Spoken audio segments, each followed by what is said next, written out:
Начало очередной опытной работы по созданию танка нового поколения пришлось на 1977 год, но формально развитие концепции бунтаря датируется 1980 годом. Под этим названием скрываются два совершенно разных проекта – Объект-490 и Объект-490. Первый из них, Объект-490, был авангардистским танком с экипажем всего из 2 человек, которые располагались в башне. Передняя часть корпуса имела легкое бронирование, за которым находился топливный бак, а за ним – основное бронирование корпуса. Командир и механик-водитель располагались слева и справа от казенной части 125 мм пушки 2А66. Снаряды первых выстрелов хранились в автомате подзарядки в задней части башни. Основная боеукладка размещалась внутри корпуса, в специальном изолированном отделении между башней и моторным отсеком. Для того, чтобы облегчить жизнь экипажа, машина должна была иметь много разных сенсоров, в том числе 3 независимых панорамных прицела, из них 2 с ИК-аппаратурой, камеры наблюдения в передней части танка для управления машиной,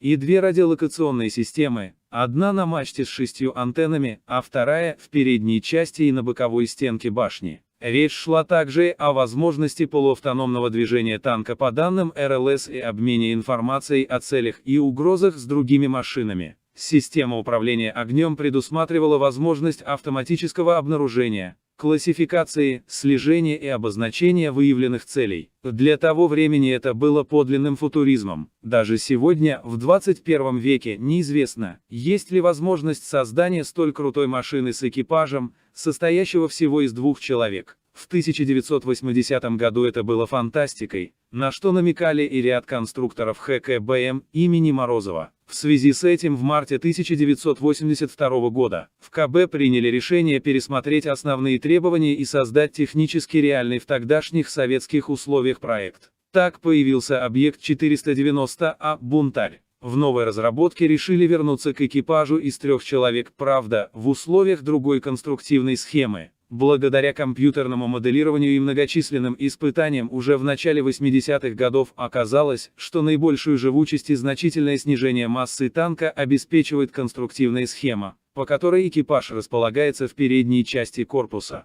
За ним – дистанционно управляемая башня в кормовой части, моторное отделение с двигателем. В ХКБМ имени Морозова решили создать низкопрофильную экипажную башню танка. Таким образом, конструкторы пытались решить вопрос повышения осведомленности экипажа относительно окружающей обстановки и создания надежной системы управления огнем с оптическими каналами. Работы начались уже в 1982 году, а между 1984 и 1985 годами были изготовлены 2 прототипа танка Объект-490А «Бунтарь», которые прошли заводские испытания и были относительно неплохо доработаны. Бронирование танка выполнено полностью из комбинированной брони. Лобовое бронирование эквивалентно 1000 мм гомогенной стальной брони, против бронебойных оперенных подкалиберных снарядов. Бортовое бронирование комбинированное и эквивалентно 400 мм гомогенной стальной брони. Вес танка оценивается в 48 тонн. На танке установлен 1000-сильный двигатель. Ряд введенных в эти танки технических решений позволили классифицировать их как первые полноценные прототипы танков нового поколения в СССР. Благодарю за просмотр.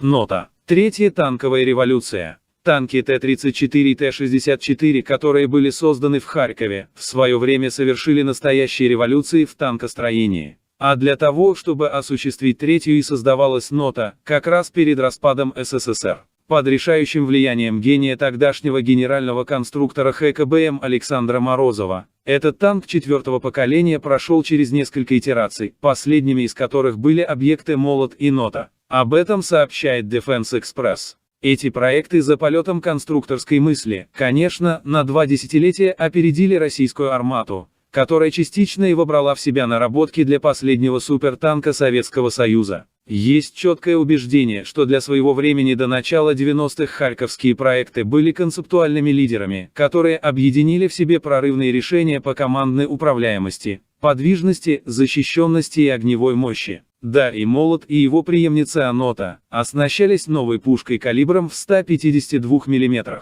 Такого в то время не имел и не имеет до сих пор ни один танк в мире. Пушка была полувыносной. Для пушки были разработаны новые боеприпасы. Новая танковая пушка и новая система заряжания были рассчитаны под применение боеприпасов суммарной длиной до 1800 мм.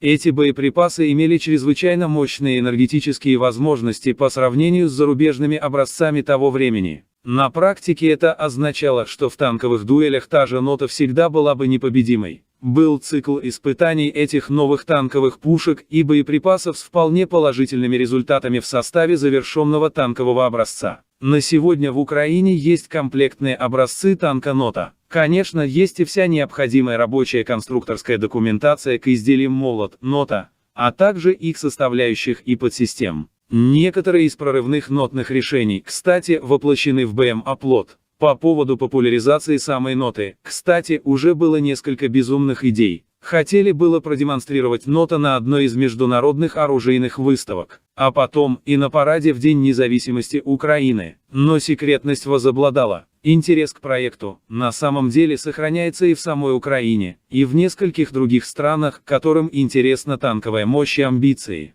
Потому сочетание уже достигнутых конструкторских решений в железе с нынешним уровнем электроники, оптики и поэлементно-компонентной базы может сформировать на танковом фронте новый прорывной симбиоз. Благодарю за просмотр.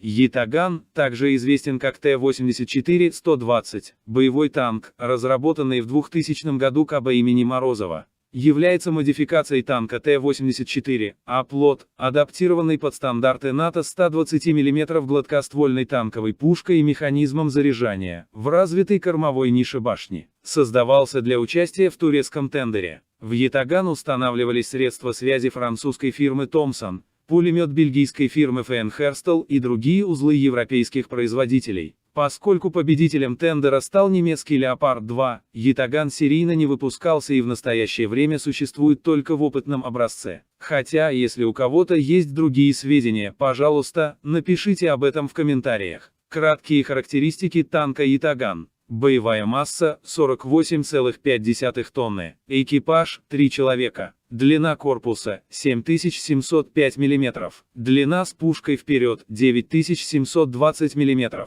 Ширина корпуса – 3775 мм. Высота – 2285 мм. Вооружение – 120 мм КБМ-2 гладкоствольная. Боекомплект пушки – 40 выстрелов. Пулеметы. Спаренный 7,62 мм КТ 7,62. Зенитный 12,7 мм КТ 12,7. Двигатель 6 ТД2. Скорость по шоссе 65 км в час, скорость по пересеченной местности 45-50 км в час, запас хода по шоссе 500 км. Благодарю за просмотр.